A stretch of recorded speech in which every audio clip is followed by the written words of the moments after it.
Welcome to the maze of truth. Picture this perfect dream. Manicured lawns, two-car garages, that beautiful white picket fence. But what happens when the dream isn't so perfect? In this video, we're going beyond the surface, past those pristine facades, to uncover the hidden costs and complexities of suburban life. From social isolation and car dependency to financial strain and environmental impact, we're taking a hard look at the trade-offs that often come with choosing the suburbs. So get ready for this adventure as we're about to challenge some assumptions and get real about the American suburban dream. Number 1, the illusion of homogeneity. Okay, so you've got this image in your head of the suburbs, right? Everyone kind of the same, living these cookie-cutter lives. And yeah, there was a time when that wasn't totally off base, but the suburbs are changing, my friend. They're becoming more and more diverse, which is amazing. It's a beautiful thing.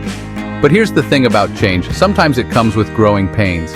This shift towards diversity can actually highlight the inequalities that still exist. See, beneath the surface of those manicured lawns, there can be a stark difference in resources and opportunities. You've got some communities flush with top-notch schools, parks you could get lost in, and amenities galore. Then, just a stone's throw away, there are neighborhoods struggling to make ends meet, lacking access to the same quality of education, healthcare, you name it. It's like this tale of two neighborhoods hidden in plain sight. And the thing is, this illusion of homogeneity, it can actually mask those disparities. It's easy to think everything's hunky-dory when you're just looking at the surface. But when you start digging a little deeper, you realize that the American dream isn't always evenly distributed, even in the suburbs. It's like, imagine you're at one of those potluck block parties, right? Everyone's all smiles, passing around that tasteless, bland, nasty-ass potato salad. But behind those smiles, some folks are struggling to keep their heads above water. And that's the thing about inequality. It thrives in the shadows. We have to be willing to look beyond the surface, to acknowledge that even in the suburbs, there are haves and have-nots. And more importantly, we need to start asking ourselves, what can we do to create a more equitable and just society for everyone? Because a diverse community is a strong community, but only if everyone has the opportunity to thrive. And that means addressing the root causes of inequality, not just slapping a fresh coat of paint on the problem. Number 2, car dependency. Next, let's talk about cars, baby. Or more specifically, how completely and utterly dependent on them you are in the suburbs. Look, I get it. You need a car to get around. It's practically a rite of passage, right? You turn 16, you get your license, you're free. But here's the catch. That freedom comes at a price. And I'm not just talking about the cost of gas. No, I'm talking about the price we pay as a society. Think about it. You hop in your car to grab groceries, to go to work, to take your kid to soccer practice. Every little errand, every commute, every trip, it adds up. And all that driving, it takes its toll. We're talking traffic jams that stretch on for miles, turning your daily commute into a soul-crushing test of patience, air pollution, pumping harmful emissions into the atmosphere, and not the good kind. And let's not forget about our health. All that sitting in traffic, it's not exactly doing wonders for our waistlines or our stress levels. And here's the kicker.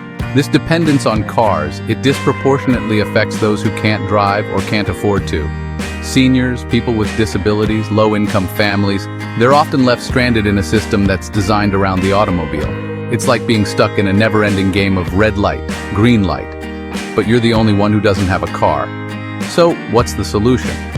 Well, it starts with rethinking our relationship with cars.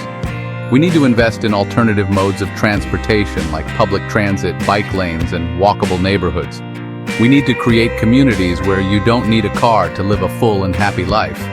Because let's face it, nobody dreams of spending their golden years stuck in traffic.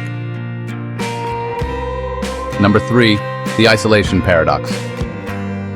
You know, there's this funny thing about the suburbs. You're surrounded by people, houses as far as the eye can see, but sometimes it can feel awfully lonely. It's like this weird paradox. You move to the suburbs for that sense of community, but then you find yourself craving connection. See, in the suburbs, everything is spread out. Your neighbors are a friendly wave from across the lawn, not a quick chat over the fence. You drive to the store, to work, to your kids' school events. There are fewer opportunities for those natural encounters, those spontaneous interactions that build a sense of belonging. And let's talk about public spaces for a second, or rather, the lack thereof. In many suburbs, you've got your parks, which are great, don't get me wrong, but where are the bustling town squares, the cozy cafes, the vibrant community centers where people can just, be? It's like we've designed these communities for privacy and isolation, and then we wonder why people feel disconnected. It's like being at a party where everyone's got their own private room, but nobody's actually mingling in the common areas. And here's the thing. This isolation, it can take a toll. Studies have shown that loneliness can have serious consequences for our mental and physical health. It's like a slow drip of negativity, chipping away at our well-being. We need to start thinking about ways to foster community in the suburbs. It's about creating spaces where people can connect, interact, and build relationships. Think community gardens, farmers markets, book clubs, anything that brings people together in a meaningful way. Because at the end of the day, we all crave connection. We want to feel like we belong, like we're part of something bigger than ourselves.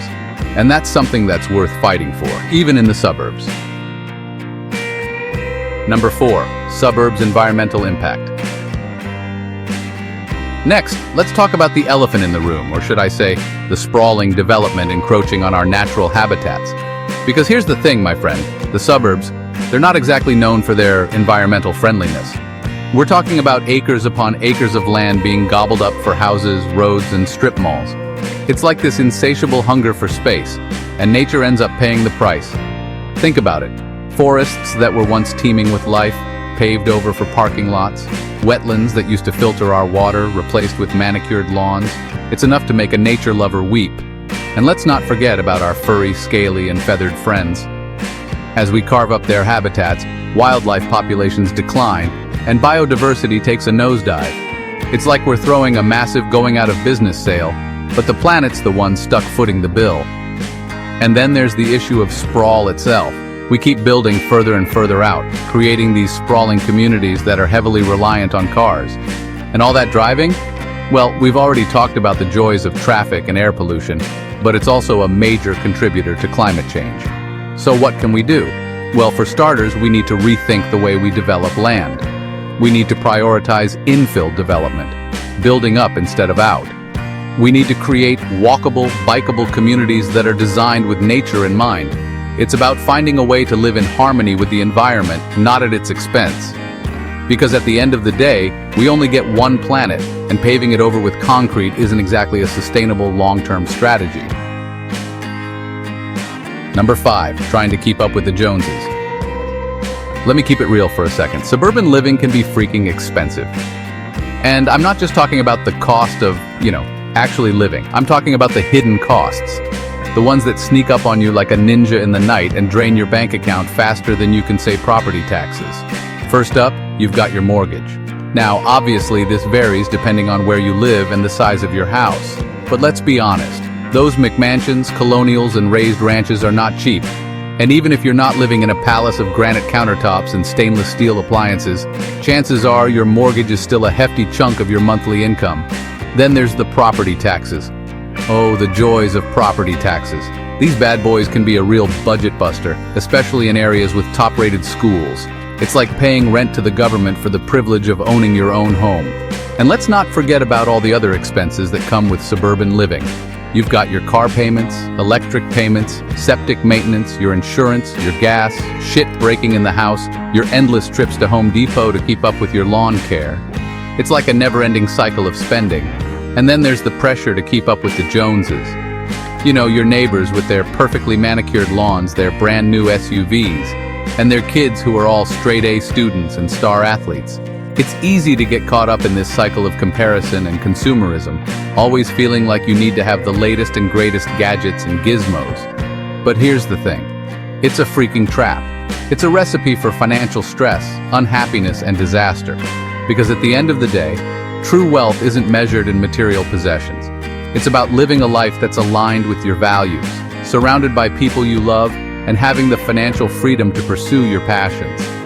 So, before you sign on the dotted line for that mortgage in the suburbs, take a step back and ask yourself, is this really worth it? Because sometimes downsizing your dreams can actually lead to a richer, more fulfilling life. So, there you have it. The suburbs, they're not all sunshine and roses. There are challenges, trade-offs, and hidden costs that we often overlook. But here's the thing. Awareness is the first step. By understanding these issues, we can start to make more informed choices about where and how we live. It's about looking beyond the surface, beyond the manicured lawns and the two-car garages, and asking ourselves some tough questions about the kind of communities we want to create. Because at the end of the day, it's not about choosing the suburbs or the city, it's about choosing a way of life that aligns with our values and priorities. Thank you for watching, and I hope this video was informative.